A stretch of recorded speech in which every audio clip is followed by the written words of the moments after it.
günler değerli izleyiciler. Yeni bir Vizyondakiler programıyla daha karşınızdayız. Bu hafta sizler için yerlerinden göç ettirilmiş insanların yaşamını konu alan filmler seçtik. Filmlere öncesinden kısaca bir göz atalım.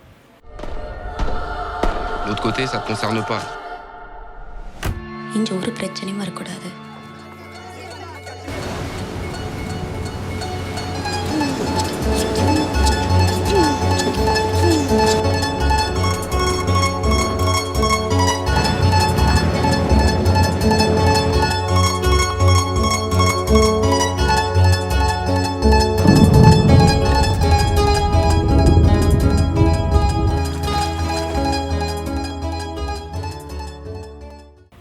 ...68. Cannes Film Festivali'nde Altın Palmiye Ödülü'ne layık görülen 2015 yılı Fransa yapımı dram türündeki film Die Pen.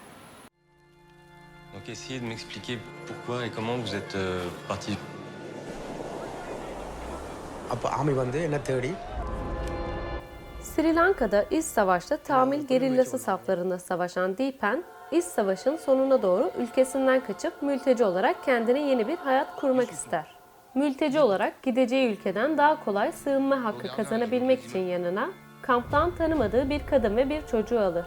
Sri Lanka'daki iç savaşta ölen bir ailenin de kimliklerini alarak Fransa'ya giderler. Paris dışında bir toplu konuta yerleştirilmişlerdir. Paris'te bir süre kalacak yer ve yeni ailesine bakabilmek için bir iş aramaya koyulan Die Pen, bu süreçte gördüğü şiddet ve karşılaştığı zorluklar nedeniyle unutmaya çalıştığı Sri Lanka'daki acıları yeniden gün yüzüne çıkartır. Film 68. Cannes Film Festivali'nde Altın Palmiye Ödülünü kazanmıştır.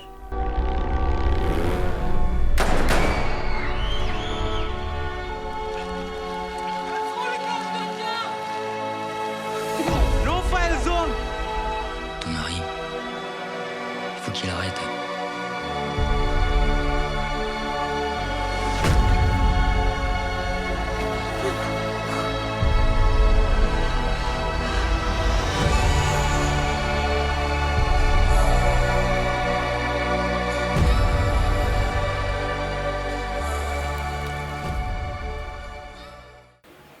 İtalya'daki Lampedusa adasında göçmenlerin yaşamını ele alan 2016 yapımı belgesel türündeki film Denizdeki Ateş.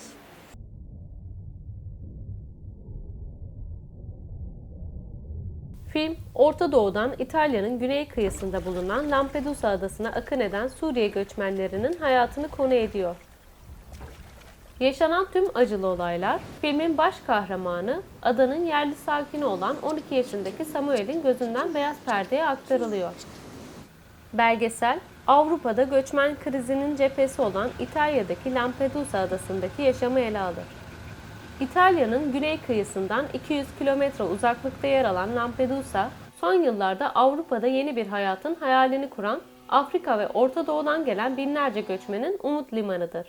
Yönetmen, bu Akdeniz adasında aylarını geçirerek oranın tarihini, kültürünü ve 6.000'lik yerleşik nüfusu olmasına rağmen haftalık yüzlerce göçmen alan bu bölgenin günlük gerçeklerini yakalar. Film, 2016 yılında düzenlenen 66. Berlin Uluslararası Film Festivali'nde Altın Ayı ödülüne layık görülmüştür. Your position. 33, Yes. 51, 82. Babel filmiyle izlediğimiz Meksikalı yönetmen Alejandro González Iñárritu'nun göçmen işçilerin yaşamına ışık tutan 2010 yılı yapımı filmi Beautiful.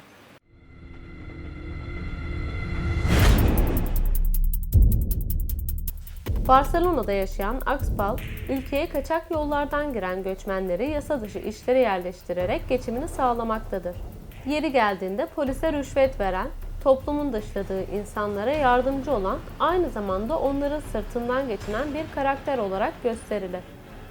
Şehrin karanlık tarafında yalnız ve sürekli kaybeden olarak yaşayan, barınacak doğru düzgün bir yeri olmayıp açlık sınırında yaşayan göçmenlerin hikayesi ise filmde alt metin olarak verilmektedir.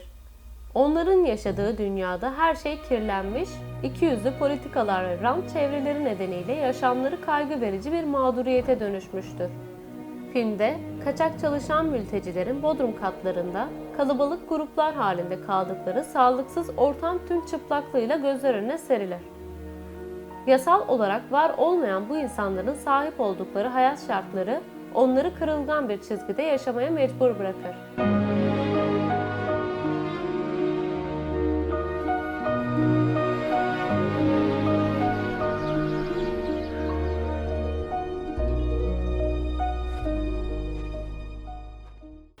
Venedik Film Festivali'nde jüri özel ödülüne layık görülen, göçmenler konusunda Batı'nın ikiyüzlülüğünü ortaya koyan İtalyan yapımı film Memleket.